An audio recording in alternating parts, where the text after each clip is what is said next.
All right, let's jump right in, folks. Yeah, let's do it. Today, we're diving deep into the Sandinista Revolution. Nicaragua, 1979. Huge moment, right? Absolutely. A nation on the verge of, well, radical change. Overthrowing the Somoza dynasty. Yeah, that's right. It grabbed the world's attention, this fight for freedom. A beacon of hope? But, like a lot of revolutions, it wasn't exactly a straight shot to, a better future. And that's what makes it so fascinating to look back on, I think. So we'll explore how this revolution, something celebrated globally at the start, how it dealt with internal struggles, outside pressures, and ultimately some pretty heartbreaking turns. Yeah, it really is a fascinating look at how a revolution can Evolve. Exactly. And one thing that's always struck me is how this wasn't just some isolated Nicaraguan event. Right, yeah. It got so tangled up with the Cold War, It did. pulling in international support and becoming like almost a pawn in a much bigger geopolitical game. That's like the whole world was watching. It's wild. And had a stake in it. So today, we're lucky enough to be diving into this history, this really complicated history, with, well, I think, a pretty unique perspective. Yeah. Not only do we have, a firsthand account that brings those early days to life, but you were actually there. I was. Like experiencing this pivotal moment I was. firsthand. Yeah, it's Pretty amazing. It's crucial, I think, to grasp what sparked this whole thing in the first place. Yeah, set the stage. Right. So for over 40 years, Nicaragua suffered under this, well, brutal dictatorship of the Somoza family. Wow. They basically amassed wealth, power, crushing anyone who opposed them. Yeah. It left so many Nicaraguans just struggling for basic rights, Yeah. trapped in poverty. I mean, it's almost unimaginable, right? Yeah. Like living under that kind of oppression for decades. Right. It makes the emergence of the Sandinista National Liberation Front, the FSLN. The FSLN. Yeah, it makes their emergence all the more powerful. Oh, absolutely. They weren't just fighting against, the Somozas. They were fighting for something. A vision. Yeah, a vision of like a fair Nicaragua, Absolutely. a place where human rights were respected Yes. and opportunity could actually flourish. A place with a future. Yeah. That vision resonated deeply, I think. Yeah. It mobilized people from all walks of life. So the FSLN wasn't just this like group of rebels. Right. They represented something bigger, They did. a collective yearning Yes. for a better future. Right. And this resonated not just within Nicaragua, Oh, no. but like globally as the world watched this struggle unfold. It was inspiring to a lot of people. And then comes July 19th, 1979, A pivotal day. a day etched in Nicaragua's history. Absolutely. The FSLN triumphs, the Somoza regime crumbles. It's over. I can only imagine Yeah. that wave of euphoria, It was something else. like the sense of possibility Anything felt possible. that must have swept through the country. Yeah. What was it like to actually witness that? It was electrifying, to put it simply. Wow. I mean, the atmosphere was so thick with hope, a belief that, yeah, anything was possible. It must have been palpable. It really was. Wow. The victory wasn't just like a military win. Right. It felt like this collective liberation. Like a weight had been lifted. Yeah, exactly. And this feeling wasn't just contained to, Nicaragua's borders. No, it spread. News of the Sandinistas' victory sparked like a global wave of support Yeah. and solidarity, especially during the 1980s. Oh, the 80s, yeah. You mentioned the Cold War earlier. I did. How did that global conflict actually play into the international response to the Sandinista victory? Well, the Cold War was like the backdrop, right? It Yeah. was this defining context for the entire revolution. Right. The U.S., already kind of wary of, socialist movements in Latin America, they saw the Sandinistas, well, with suspicion. Not surprising, Yeah. given the climate at the time. Yeah, but then on the other side, you had a lot of people in Europe, particularly West Germany. They viewed the Sandinistas as kind of, Underdogs. yeah, like a David taking on the Goliath of U.S. imperialism. That's a really powerful image. Yeah, it was a symbolic struggle for a lot of people. So Nicaragua becomes this symbolic battleground It does. for these larger ideological struggles. All right. It's almost like the world was, projecting their own hopes And fears. and fears onto this small Central American nation. It's a lot of weight for one country to carry. Right. Yeah. It's a lot to put on their shoulders. Absolutely. And this is where we see those, what were they called? The Brigadistas. The Brigadistas emerge. Yeah. Thousands of volunteers from all over the globe, All over. driven by this desire to help rebuild a new Nicaragua. People wanted to be part of something positive. It was a massive grassroots movement, wasn't it? Huge. Over 600 solidarity groups popped up, especially in Europe, Yeah. with folks doing everything, from building schools and clinics To harvesting coffee. to helping with the coffee harvest. Right. It sounds like this, global festival of idealism and hope. There was definitely a sense of that. Yeah. Amazing. Remember, this was a time when a lot of people truly believed in the power of collective action. Like we could create a more just world together. Right. And Nicaragua, I think, became a symbol of that belief. A canvas. Yeah, a place where people could actually put their ideals into action. That's beautiful. It was a powerful time. And you were part of this wave. I was. What drew you to Nicaragua during this time?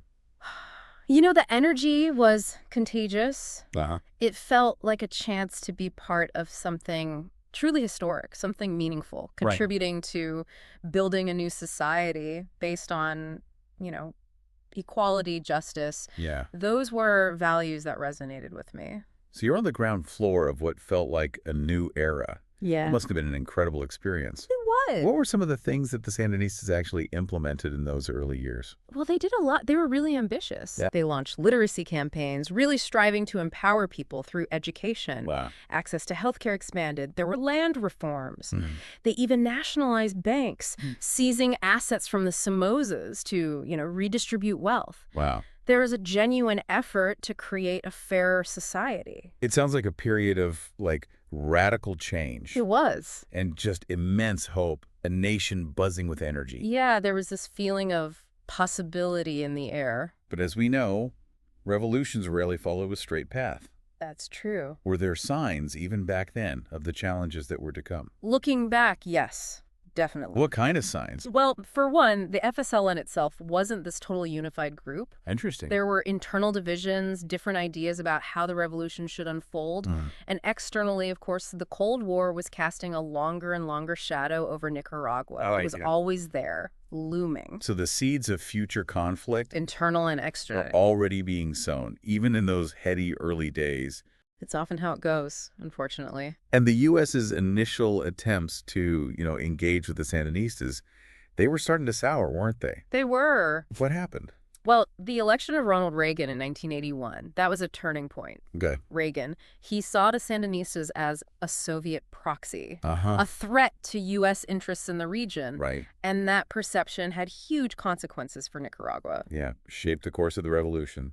Absolutely. And ultimately contributed to its tragic turn. Yeah, it's a sad chapter. We'll dive deeper into those consequences and the really complex evolution of the Sandinista revolution when we come back. Yeah, there's a lot more to uncover. Stay with us to explore how a movement born of hope and idealism grappled with the challenges of power, the pressures of this global conflict, and ultimately the betrayal of its own ideals.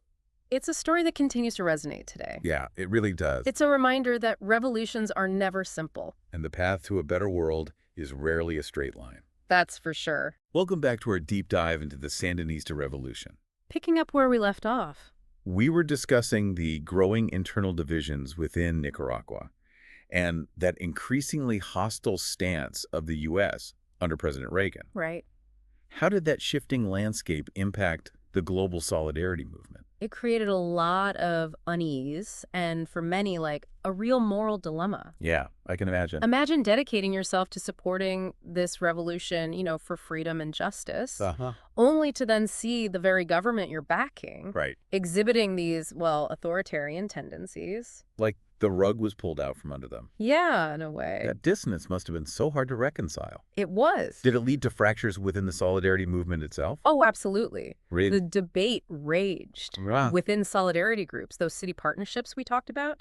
Some argued that, look, the Sandinistas are still the best hope for Nicaragua. Okay. They're facing this relentless pressure from the U.S., so they need unwavering support no matter what. Unconditional. Yeah, but then others started to question whether their efforts were maybe inadvertently propping up a regime that was betraying its own revolutionary principles. Right, were they part of the problem? Yeah, it became a real moral quandary. It's a good reminder that solidarity can be really complex. It is. And messy. Yeah, especially when the situation on the ground changes in such unexpected and frankly troubling ways. Right. It's not always black and white. No, not at all.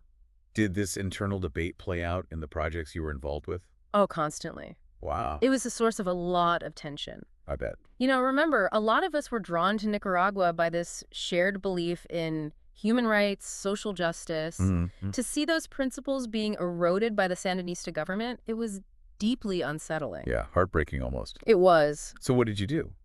Well, some felt we needed to be more vocal in our criticism, Okay. to hold the Sandinistas accountable for human rights abuses, the suppression of dissent.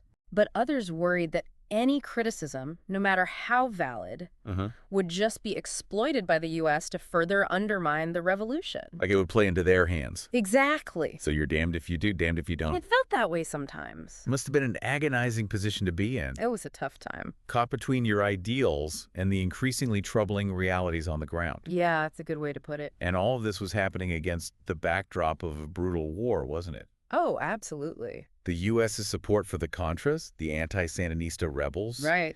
that fueled a devastating conflict. It did. I mean, this war created a climate of fear. Suspicion. Yeah, suspicion. It was everywhere. And the Sandinista government, they increasingly curtailed civil liberties in the name of, national security. That's right. It was a slippery slope. So the very freedoms that the revolution was meant to secure, Right. they were being eroded, They were. both by internal policies and the pressures of this war imposed from the outside. It was a multi-pronged attack on freedom, really. It's almost like a cruel irony. Is. What were some of the specific things they were doing to curtail freedoms? Independent media was suppressed. Wow. Opposition voices were silenced. So much for freedom of speech. Yeah. And even within the FSLN itself. Right, even within their own ranks. Dissent was met with hostility. He was. Daniel Ortega, Yeah. who initially embodied the hopes of the revolution. Right, he was a hero to many. It was consolidating his power, wasn't he? He was. Silencing anyone who challenged his authority. It's a classic pattern, unfortunately. It's like the revolution devoured itself. Yeah, in a way. And this is where the story of Dora Maria Tellez becomes so incredibly poignant. She's a remarkable figure. Here was this woman, a key figure in the Sandinista victory, Right. a respected poet and intellectual, Brilliant woman. and she ends up imprisoned. By the very regime she helped create. It's hard to fathom. Tellez's story, I think, encapsulates that tragic irony of the revolution's trajectory. He really does. She was a powerful voice within the FSLN, She was. but she became increasingly critical of Ortega. Of his authoritarian tendencies, his crackdown on dissent. And Right. she paid the price for it. So her imprisonment Yeah. and that subsequent 19-day hunger strike, He protests it became a symbol. of the regime's betrayal of its own revolutionary ideals. It's a stark reminder that revolutions can, I guess, devour their own children. Yeah, it's sad truth. The very people who fight for freedom and justice can become victims of the systems they create. Power can be a corrupting force. No doubt about it. And I think it highlights this fundamental tension that we see in a lot of revolutions. What's that? This clash between idealism and the realities of power. Right. The messy realities The Sandinistas, like so many revolutionary movements, they came to power with this vision. of a more just society. Right. But the exercise of power itself, Yeah. it can change people, leading to compromises and betrayals that shatter those initial ideals. So we see this revolution, which started with so much hope, global solidarity, Right. descending into a system that increasingly mirrored the very dictatorship it had overthrown. That's a tragic pattern. What impact did all of this have on the international solidarity movement? It really shook things up. Did it just collapse? Some groups, yeah, they just withdrew their support. Heartbroken, feeling betrayed. I can understand why. But others, they shifted their focus, Okay. channeling their efforts towards grassroots organizations within Nicaragua. Trying to bypass the government. Exactly. And some just kept supporting the FSLN, Yeah, clinging to that fading hope. believing that despite everything, Right. they were still the best option for Nicaragua. It was a complicated time, a lot of soul searching. It must have been so hard for those folks It was. who had poured their hearts and souls into supporting this revolution He'd given so much. to then see it go like this, It was a real test of faith. to reconcile their ideals with what was happening. Yeah, it was a time of reckoning for a lot of people. The Sandinista revolution, I guess, became a crucible, It did. forcing people to confront the complexities of solidarity, the limits of idealism. And that often unpredictable nature of revolutionary change. Things rarely go as planned, do they? Especially when it comes to revolutions. We'll explore the lasting legacy of this complex and ultimately tragic revolution, both for Nicaragua and for our understanding of revolutions in general, when we come back. There's still a lot to unpack. Welcome back to our deep dive into the Sandinista revolution. It's been quite a journey, hasn't it? It has. From those exhilarating highs, global solidarity, to, well, that heartbreaking descent into authoritarianism. Yeah, a lot of twists and turns. So now, standing 45 years after that Sandinista victory, what can we say about the legacy of this, well, this complex chapter in history? It's definitely It complicated. seems like a real mixed bag, you know? It is. A revolution full of contradictions. I think it's crucial to remember that even though the revolution, took a tragic turn, Yeah. those early years, they did bring about some real progress. Oh, absolutely. The literacy campaigns, expanding healthcare, land reforms, they brought real positive change. Especially for those marginalized under the Somozas. Exactly. And those achievements shouldn't be erased just because of what came later. That's a good point. Even revolutions that, ultimately falter, they can still leave a mark. They do. And the impact of that international solidarity movement, Oh, yeah. that shouldn't be overlooked either. No, absolutely not. I mean, thousands of people around the world, they poured their hearts, their resources into supporting Nicaragua. It was inspiring. That outpouring speaks volumes, I think, about the power of empathy, the desire for a more just world. That's at the heart of it, right? Yeah, it's easy to get jaded, I think, when we see revolutions go off track like this. I get that. But this reminds us that people genuinely care. They're willing to put themselves on the line for a cause they believe in. It's a testament to the human spirit, I think. It really is. And that spirit of solidarity, of crossing borders to stand with the oppressed. Yeah. That's something to hold on to, even as we acknowledge all the complexities. Right, and the potential pitfalls. They're always there. So, stepping back from the specifics of Nicaragua for a moment, Yeah. what broader lessons can we actually draw from this? Well, a lot, I think. Like, what can we learn from the Sandinista experience about revolution in general? About power, about the pursuit of social justice. Those big questions. Yeah, I mean, one key takeaway for me is that revolutions are not these static events. Right. They're dynamic processes. They're constantly evolving. Always in motion. They're vulnerable to internal pressures, external pressures, and, of course, to the corrupting influence of power itself. Power corrupts, right? It often does. It's a sobering reminder that even the most idealistic movements, they can be derailed. Victory doesn't guarantee lasting change. No, not at all. So what can we do? Well, it emphasizes the need for constant vigilance, I think. Okay. Holding leaders accountable, even those who, claim to represent the people. Yeah, no one gets a free pass. The Sandinistas, they were incredibly popular at first. Right, they had the people behind them. But as their power grew, any criticism Yeah. was met with intolerance. That's a red flag, I think. It is, and it's something we should always watch out for. No matter the ideology. It's about the power dynamic. Right, power in any form can corrupt. Absolutely. It's on us as citizens, as activists, to hold those in power accountable. To make sure their actions match their words. Exactly, because words are cheap. They are. I think the Sandinista experience also makes us think about the very nature of solidarity. Yeah. How do we actually support movements for justice Right. without becoming complicit in their missteps? That's the challenge. How do we balance, wanting to help with the need to stay critical? It's a constant balancing act, Tough questions. but essential ones if we want to be effective allies. If we want to make a real difference. Yeah, a lasting difference. Looking at Nicaragua today, Yeah, it's clear that, the revolution's promise, it remains unfulfilled. it does. Daniel Ortega, once a symbol of hope. Right, the revolutionary hero. He now leads a regime that suppresses dissent. And undermines democracy. It's almost unbelievable how things can shift like that. It is. It's a harsh reminder that power can change people. And not always for the better. The irony is tragic, really. Yeah. Former revolutionaries, those who fought alongside Ortega, Right? they now face persecution. Wow. It just goes to show how corrosive unchecked power can be. And how fragile those revolutionary ideals can be. Especially when confronted with the realities of actually governing. But amidst all this disappointment, Yeah, there's still that glimmer of hope, right? I believe so. The spirit of resistance persists, folks in Nicaragua, both inside the country and in exile. They're still fighting. And they continue to fight for democracy and justice. It's a testament to the human spirit. It speaks to that enduring human desire for freedom and dignity, a fight that transcends, I think, any single revolution or regime. It's bigger than any one person or movement. Exactly. The Sandinista revolution, with all its complexities, contradictions. Right, all of it. It reminds us that the pursuit of a better world, it's a marathon. Yeah. It's not a sprint. It takes time. It requires that unwavering commitment, that constant vigilance. And a willingness to learn, I think. Learn from both our triumphs and our failures. Yeah, that's how we grow. Well, this deep dive has taken us through, a real roller coaster of emotions. It has. The euphoria of victory to the heartbreak of betrayed ideals. The full spectrum of human experience, almost. We hope it sparked your curiosity to maybe learn a little bit more about Nicaragua's story. To keep exploring. And to reflect on the lessons it offers about revolution, about power. And the ongoing struggle for a more just world. Thanks for joining us on this deep dive. It's been a pleasure.